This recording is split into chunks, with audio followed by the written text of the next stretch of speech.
Good evening, and I hope you all had a good day today and that you are ready to learn some good information and tips from our colleague and friend Cruz Salinas. Our topic today is Blackberry production in South Texas, and there will be lots of useful information. Um, just Cruz and Israel Galindo, they put together a very high quality material. We hope that you enjoy. And we are doing the webinar at this time for the first time. Usually we had it at 10 a.m. So we are trying at 6 p.m. for those of you that cannot attend during the day. And hopefully this benefits you. Um, and so before we start, I would like to just chat a little bit with Cruz about the process of putting together this presentation. So, Cruz, can you just share a little bit what it took to have this final product? Yeah, thank you, Juan. Yeah, even though it may be a short presentation, it literally took over a year to put it all together. One of the things that we really wanted our viewers to see is all the actual steps that it would take to grow and produce blackberries down here in the valley. We literally started in June of 2021 when we first planted, and we started this presentation to be a PowerPoint. But through talking with Juan and our video production manager, Israel Galindo, about halfway through the process, we decided to turn it into sort of a video. So basically what we did is we combined the two aspects of the scenarios so that we could be a little bit live on what we were filming and not just pictures, so that they could get a better grasp of what's going on. And I feel that the production turned out really, really nice because it shows videos of some pieces that we filmed that are kind of hard to explain or show or tell anybody with a single picture. So we went to videos. We finished the video this after the harvest in July, and actually that's when we had our last hosts at our farm, where we had 20 people come and join us, and we actually did a workshop to end this presentation so that we could use some of those pictures into this presentation. So yeah, we'll be seeing it here in just a little bit, and I hope everybody enjoys it. Thank you, Cruz. I guess we're ready to look at the final product that Cruz and Israel put together. So let's watch it. Hello everyone, this is Cruz Salinas. I am an agricultural specialist working under the Center of Sustainable Agriculture and Rural Advancement at UTRGV, otherwise known as SARA. Some of the blackberry pictures in this PowerPoint were taken at our blackberry field located at Salinas Family Farm in Lyford, Texas.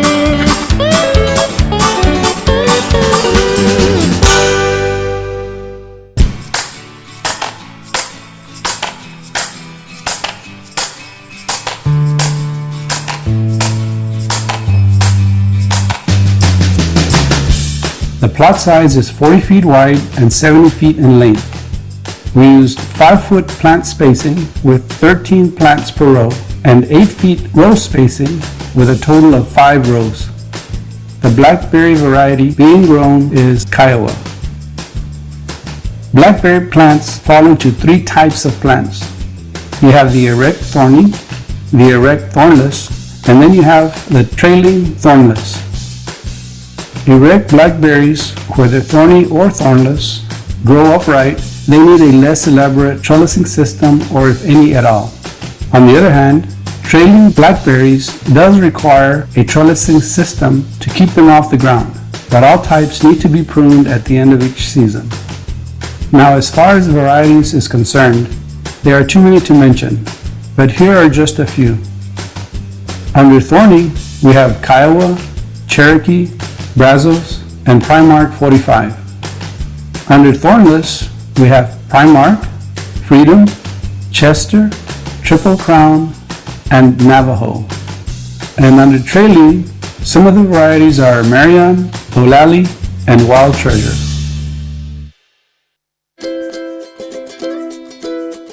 One of the main keys when purchasing a plant or seed to grow in your area, whether it's a fruit or a vegetable, is knowing the USDA hardness growing zone for that plant. The USDA Plant Hardness Zone Map is the standard by which gardeners and growers can determine which plants are most likely to thrive at a location. The map is based on the average annual minimum winter temperature divided into 10 degrees Fahrenheit zones. The U.S. has 13 USDA growing zone ranges. The official USDA zone map is now further divided into subcategories of A and B with a 5-degree margin, 10A being the most southern. There are 4 Texas counties that comprise the lower Rio Grande Valley. We have Star, Hidalgo, Willacy, and Cameron. So once again, it is very important when purchasing seeds or plants to grow in the lower Rio Grande Valley, they must be adaptable to growing in zones 9 and 10.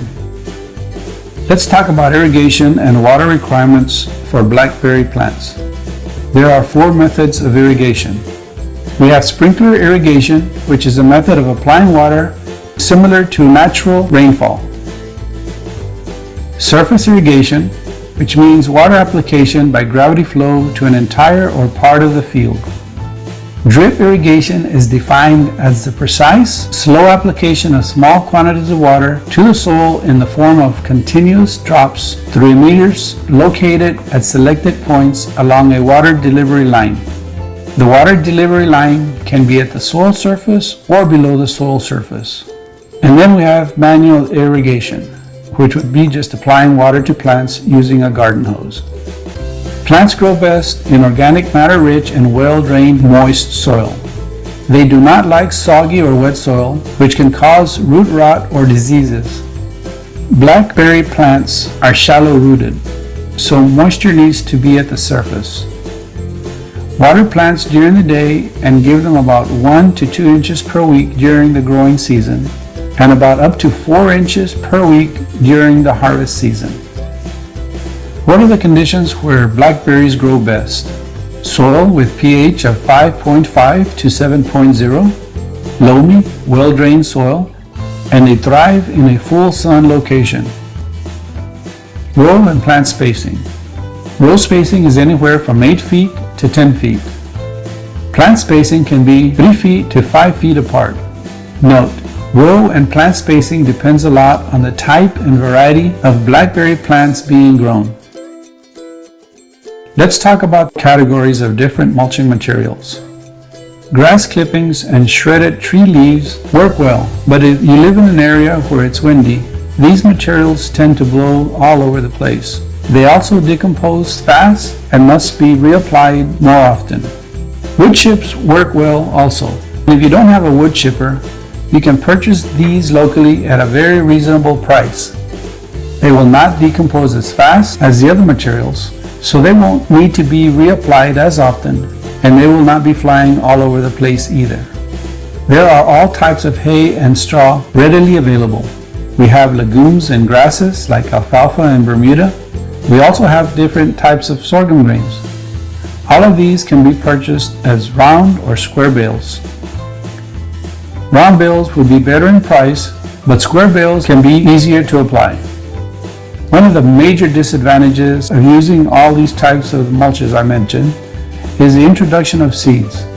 Not only of the mulch you're using, but the weed seeds that are inside these mulches. Then we have the polywoven fabric. This is what was applied at our plot. It provides great weed control, it holds soil in place, it allows rainwater to penetrate soil and root system, and it helps retain the soil moisture. Let's talk about methods of propagation. We have seed, root cuttings, leafy stem cuttings, and tip layering. Seeds can be started either in ground or in a small pot. Then they can be later transferred into ground. Plant seeds 1 inch in depth, and soil should be warm and moist. One advantage to starting out with seeds is price, but the disadvantage is that it will take 2 seasons to start bearing fruit. Root cuttings, just like seeds, are fairly easy to propagate. They also can be started either in ground or in pots. Cuttings are available only at certain times of the year, either fall or spring. Cuttings may be anywhere from 3 to 7 inches. You can plant cuttings 2 to 4 inches in depth, and just like seeds, moisten the soil whenever it begins to dry out. Once cuttings germinate, keep soil moist as explained earlier. Leafy stem cuttings are probably the best way to propagate if you're looking to grow many plants. It is not as easy as seed and root cuttings propagation. As I learned through my experience, it requires a lot more work, a lot more effort, and materials to propagate. First, you have to already have the plants growing for at least 1 year that you are going to take the leafy stems cutting from. Cut about 5 inches off the tip from new growth that is healthy and has green leaves. Take off leaves on bottom 2/3 of cutting. Place the cuttings in a glass with water about 2 inches deep and leave the glass in a warm, sunny, protected area. You will need to change the water every 2 days. It will take about a month for the roots to form and be long enough to support the plant when it is planted into soil pots, and another 2 weeks after moving plants outside to harden. An alternative is you can dip the cuttings in rooting hormone and then plant them directly into a rich, well-drained potting medium which consists of equal parts perlite, coarse sand, and peat. This method also takes about a month. And then there is tip layering. This method is pretty simple. It is normally done in late summer or early fall. Begin by pinning a stem tip that is healthy and green into the ground or a pot filled with well-drained, rich potting soil about 3 inches. If propagating into ground, leave over winter months and it will be ready to cut off from parent plant in spring. Advantage of pinning straight into ground is that it is being watered by existing irrigation system method. If propagating into a pot, it will be ready to cut off from parent plant and transplant it to another area in spring. Using this method requires you to water individual pots as necessary. Preparing area to plant. Must have clear and weed-free area, forming the beds, install an irrigation system, and apply mulch cover. A clear and weed-free area. Having a clear and weed-free area is a must. We do not want our plants competing for moisture with the weeds. Once the plant is established and growing, one can easily mow in between row spacing and maintain a nice clean plot. Weeds will not only affect the fruit production, they will also hinder the fruit harvest. Forming raised beds is not really necessary, but if you have a bed shaping tools available, it allows you to shape a bed and establish an area to keep mulch in place. They also help keep from water runoff during heavy rains and retain some of the rainwater. Installing a drip irrigation system. If all 4 methods of irrigation were available to me, I would still prefer the drip irrigation system. Precision, timely control, and availability of water are the deciding factors. We will have a link at the end of this PowerPoint that will show you how to install a complete drip irrigation system step by step. Rolls of plastic woven fabric were unrolled and sides were kept tight and covered with dirt. This is a 2-person job, but it was actually done by myself. There are several width and length of rolls of woven fabrics available. Choose the one that you prefer the most. Burn holes in fabric to desired size and plant spacing. Remove dirt from the hole according to seed, pot, plant, or cutting size. Add amendments in hole if necessary. I always add a 50-50 mix of compost and good topsoil. Since this is an erect blackberry plant, a simple trellis system is being utilized. A 5-foot piece of scheduled 40 PVC pipe was driven 1 foot into the ground beside the plant. As the plant grows, the canes are wrapped around with baling twine just as added support. At the end of each fruiting season, all dead canes need to be pruned to the ground.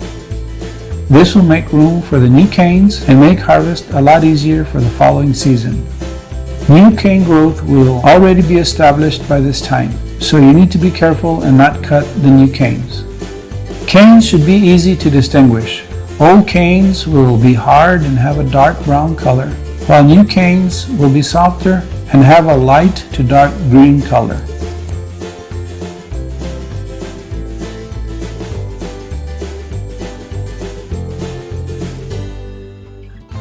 That was a great video, Cruz. I mean, lots of good information. It was short, condensed, but we hope that you'll have lots of questions. Before Yes, we go further, Juan, they give him maybe a minute or two more for the poll, but I don't know if we're going to put up our emails, but I know in our last one we had the last screen with our emails on. Mine is cruz.salinas@utrgv.edu. So I know there's several individuals that had to leave a little bit early or will leave a little bit early. So if you don't, stay or have time to ask the questions, please email me. And of course, we'll get back with you as soon as possible. That's cruz.salinas@utrgv.edu. So we're going to start our Q&A session. I have a question here, Cruz. The first one, it says, can colder winters affect our sun rating? Our weather has been colder for the past 3 winters. Actually, for blackberries, the colder the better. Now, the range that depends upon the variety of the blackberry that you're growing depends a lot on the Rio Grande Valley. The Kiowa is the one that takes the less of the colder winters. Now, if you have colder winters, that's a lot better for most of all the blackberries that are out there. That's one of the reasons why they don't do so well down here, because we don't have the cold winters. They need that cold winter so that they can produce the fruit in the summertime.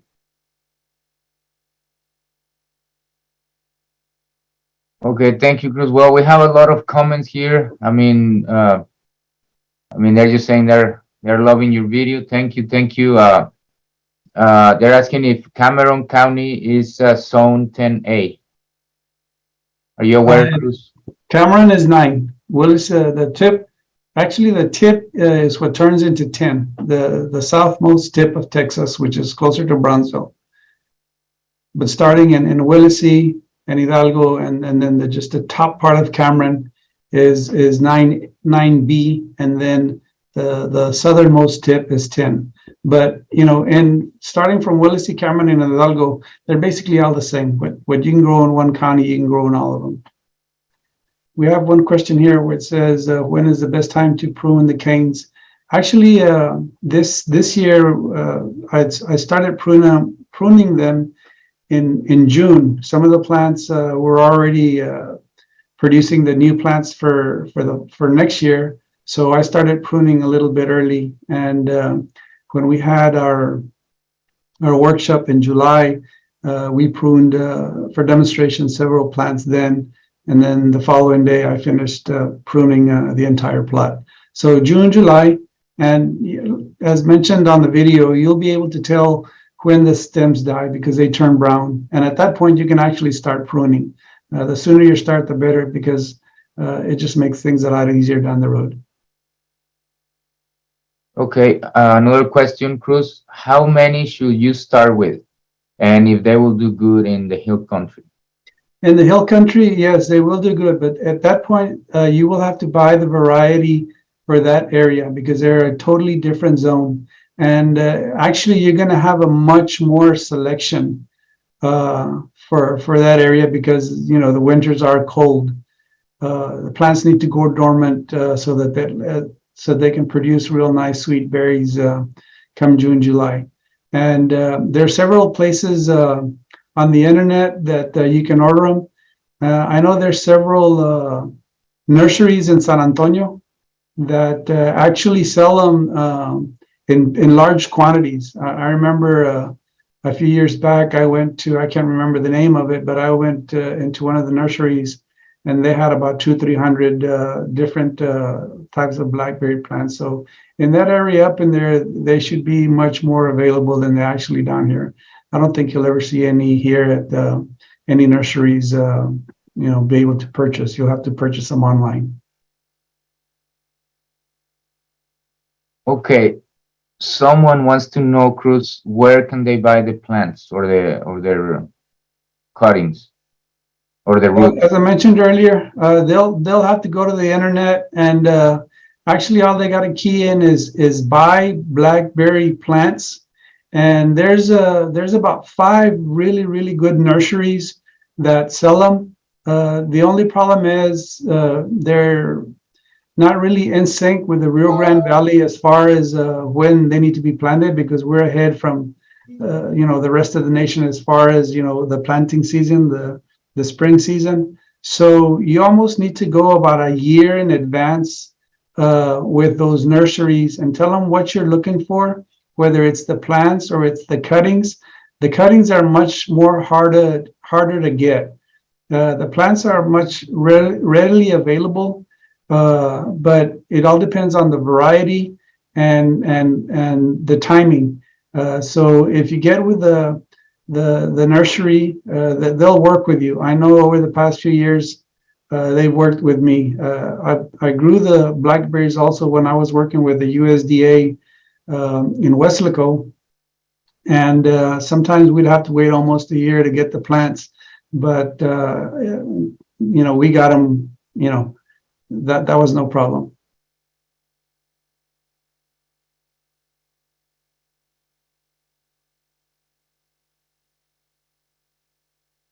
Someone here suggested to try also Facebook Marketplace. They said there have been some local folks who have small plant from crops. So what pest, is there any pest that we will have to watch out for on this crop, Cruz? Actually, there really wasn't that many pests during the growing period. The pests that really come along are when actually the fruit is ripening, and this year I didn't have any pests at all. But just like anything else, when the weather turns hot, those blackberries are super sweet. They send out the aroma, and you'll get the butterflies that come in, and they'll lay their eggs and worms and so forth, so on. But there's a lot of organic stuff now that you can apply to prevent those insects. The worst part about it is if you don't take care of your plants, if you don't prune them, if you let the stems, get on the ground, that's where they start, picking up some of the diseases and so forth, so on. But if you keep them well groomed, well pruned, throughout the season, you shouldn't have that much of a either insect or disease problem. Okay. Someone is asking if the vines will do good next to other crops. They're planning to have dragon fruits next to the blackberries. If you maintain them, it won't be a problem. But if you don't prune them and maintain them during the growing periods, they will become a problem because one blackberry plant can grow as wide as literally 8 foot if you don't prune it, and then it'll take over the area. And if you have the thorny variety, that's going to hinder harvesting your dragon fruit. So I wouldn't recommend it. Now, when you plant dragon fruit, of course, the dragon fruit is the if you plant it accordingly, it's 8 foot apart or 10 foot apart, and maybe you could plant one plant in between each one of those dragon fruits. That would work because you would have plenty of room there. Okay. Thank you, Cruz. They're asking if you need a male and female plant. No, you don't. And some of the varieties, they're self-pollinating. Of course, you want bees. Bees help make things easier, but some of these are actually self-pollinators, so you won't be having to buy two different types of plants. Like when you're growing watermelons, when you want to grow seedless, that you must have a male, so that it can pollinate the female. With these varieties, you don't. Okay. They're asking if you know of anyone growing blackberries commercially on a small scale. Here in the valley, other than us, Salinas Family Farm, and it's just that small plot. We do grow for U-Picks, and we do take some to farmers market. Other than that, I'm not sure of anybody who's got something where you could buy a big large quantity. Even though when we did have our U-Picks, we were having anywhere from 15 to 20 pounds that our clients would harvest. So, but other than that, I haven't heard of anybody growing a big 1 acre, 2 acre area on blackberries down here in South Texas. Mm-hmm. Okay. What about birds? Will the berries ripen off the vine? I've got lots of birds in my backyard who I can imagine might like a buffet. Woo! every bird with wings and every animal with 4 feet and every animal with 2 feet loves blackberries. So yes, you won't be fighting them. But yes, the birds do love the blackberries. As a matter of fact, we have plants growing all over our farm where the birds actually, ate the blackberries, and the droppings, fell, and we have plants growing, where, oh my gosh, So yeah, if you have raccoons, if you have possums, they love blackberries too. But they take a small percentage. If you plant a whole bunch like we do, we have a whole bunch of plants. They'll probably eat like 10%, which is not a problem. The problem is when you have 1 or 2 plants, and man, you're just waiting for that blackberry to ripen, and you go the next day and it's gone.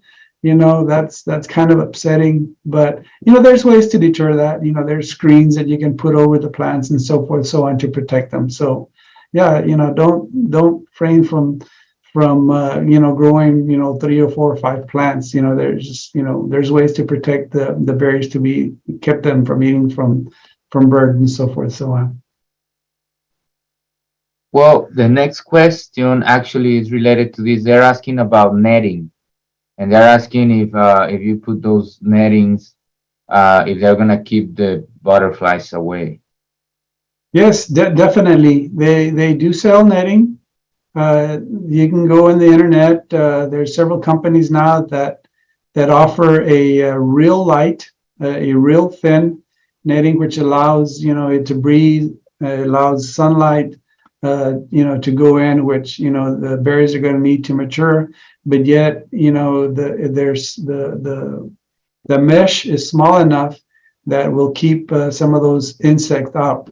And you can also build some kind of a low tunnel system, to where if you have however long your row is, you can use PVC pipe. You can build a low tunnel, build it over, cover it with that plastic, and then you design it in a way to when you're going to harvest, you can unroll and then just roll back up.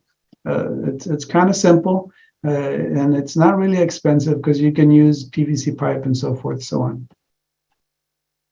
Okay, well, I'm happy to see there is still quite a bit of questions. So the next one is, what do you feed the plants? Do you use any fertilizers or? We use compost. and we apply compost every year, and it's just 100% pure compost. And even though we have the mesh, the poly woven fabric, that fabric allows the water to penetrate. So if you get a shovel full of compost and you throw it on the base of the root, and and it falls on top of your mulch, it doesn't matter, because when it rains or when you're drip irrigating, it literally works down into the root system. So that's, since we're not certified organic at Salinas Family Farm, but we do use organic methods. So I don't use any other source of fertilizer unless it's organic. And it's a little bit expensive, so we tend to use mostly compost. Here this year, I did buy a fertigator, which next year or this coming year, I plan to start making my compost tea, and that's what I'll be applying, and that'll be organic. So you can apply compost tea or just the raw compost, and and when it rains and when it drips, like I said, it fertilizes your plants. So basically, with that fertigator, you're going to be able to inject a solution that is going to have the nutrients and yes, we will inject it and go right to the root system. That's correct. That's great. Okay, how do you prepare hard clay soil to grow blackberries? Well, I mean, my suggestion to that is some blackberries will grow in clay areas. The thing is that you need to manage your water. The clay soil tends to retain and hold that water longer than sandy loam soil. So you can apply from one soil.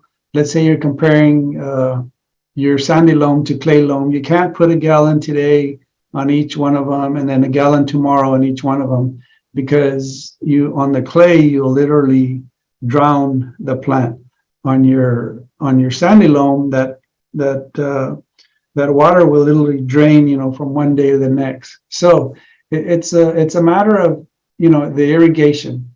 Now, if you're not doing a big area, you can also bring in some good topsoil, a topsoil mix of 50% topsoil and 50% compost, and make your own little area for planting the blackberries. You can plant it in containers.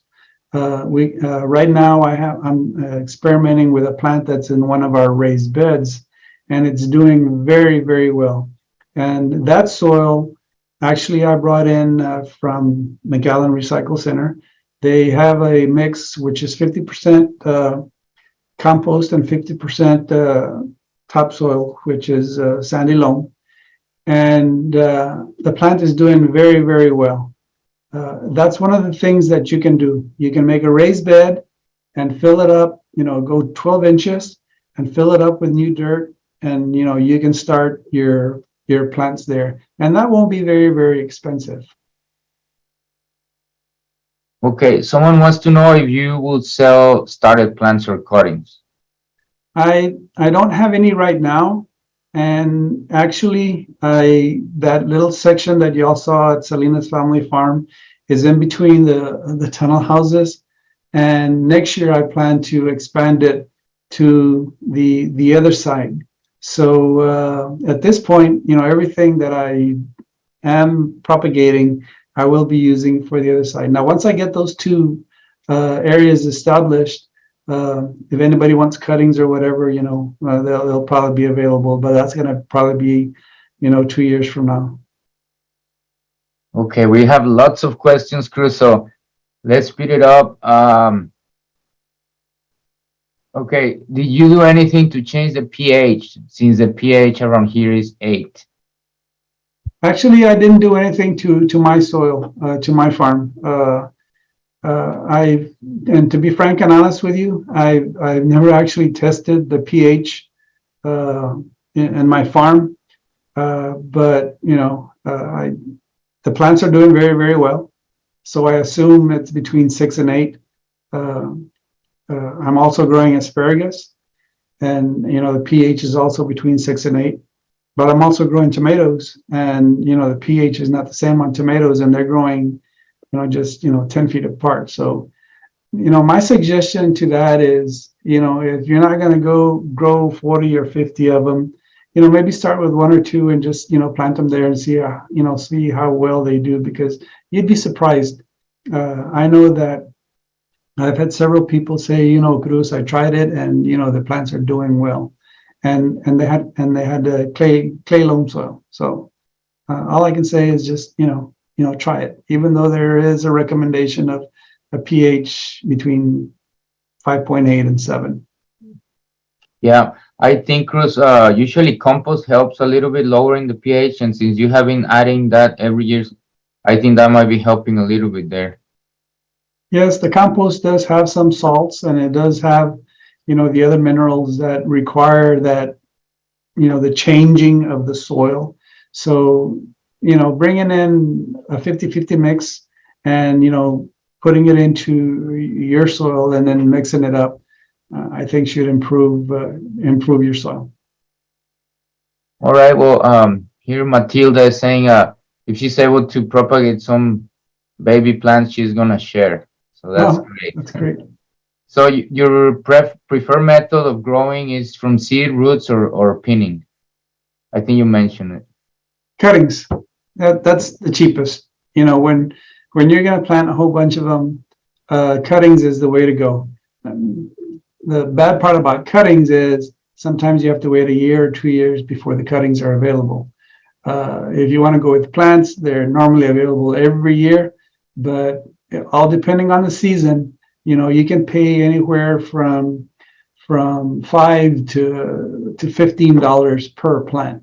And the most I've ever paid for a cutting is $1. And the dollar is, the size. I mean, the cutting is the size of a pencil, and it's 6-8 inches as long. So that's the cheapest route to go. But like I said, sometimes you have to wait a while before the cuttings are actually available and the variety that you're looking for. So the best way to go, if you want to start quick, go with plants, but it's going to be a little bit more expensive. Okay. Do you have any profitability data? Since I do all my work on my farm, I don't hire anybody to do labor as far as that is concerned. When I get behind, I do hire some people to help me. But with this particular project, I did everything myself. The cuttings weren't that expensive. I don't know if it's a curse, thanks to COVID. Right now we're able to get a good price at farmers markets, for our products, whether it's tomatoes, asparagus, or even blackberries. This was actually the first year that we did have the U-picks, and that we did take the blackberries to market. If you do things right, and Mother Nature deals you a good hand, I can't say how much profit you're going to make, but you will make a profit. There's no doubt in my mind. This year, the blackberries were selling for $5 for half a pound, and we couldn't pick enough of them. So it was a good price, and I imagine they'll remain at that price this year. Okay. By any chance, did you keep track of the yield per plant? Someone is asking here, when is the harvest period and how many pounds did you get per plant? Okay, this is the first. Yeah, was the first year of production. These plants are only 1 year old. So actually, it takes 2 to 3 years before they actually are in full production. So this was, not a year to make a profit. This was not a year to get high yields, even though we did get some nice berries and we did get some nice yields. but the good part about it is they come in and it's like a 6 to 8 week period, and we could actually harvest if we wanted every 3 days.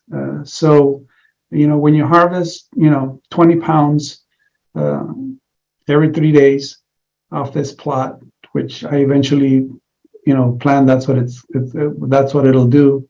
uh, 20 pounds at $10 a pound, that's $200. $200 every 3 days for 6 weeks. Do the math. It'll be nice. I mean, you won't get rich, but it'll be a nice source of income. Okay.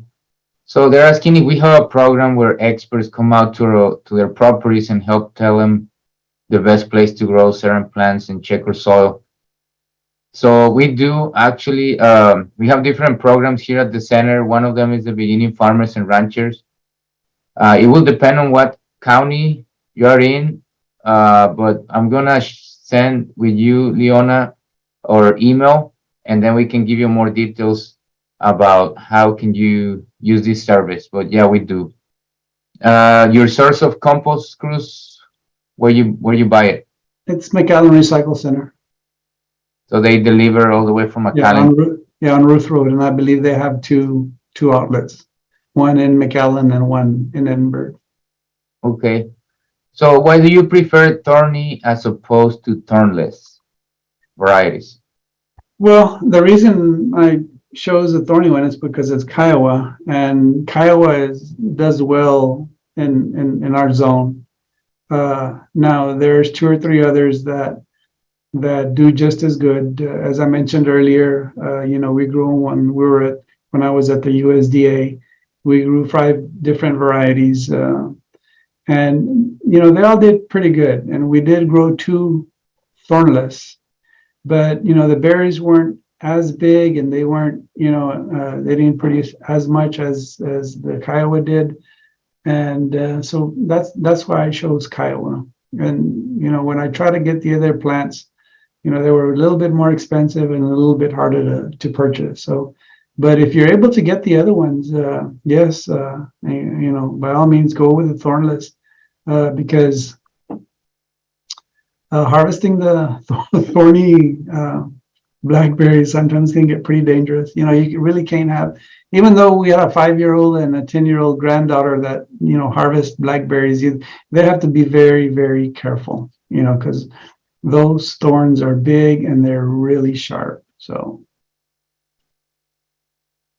Okay. Do you think using well water, which is hard and salty, will be detrimental to the production of blackberries? if it's salty, definitely. Yes, I wouldn't use it at all. Even though some people have good well water, and I would strongly recommend it. But if it's salty, yes, don't use it. You're going to ruin your soil. You could. There are several places where with the USDA or the NRCS, and then there's some private companies that the USDA and NRCS once a year they have a free where you can take either your soil sample or your water sample, and they'll give you the data on it. There's a place here in Edinburgh that also will do it for a fee.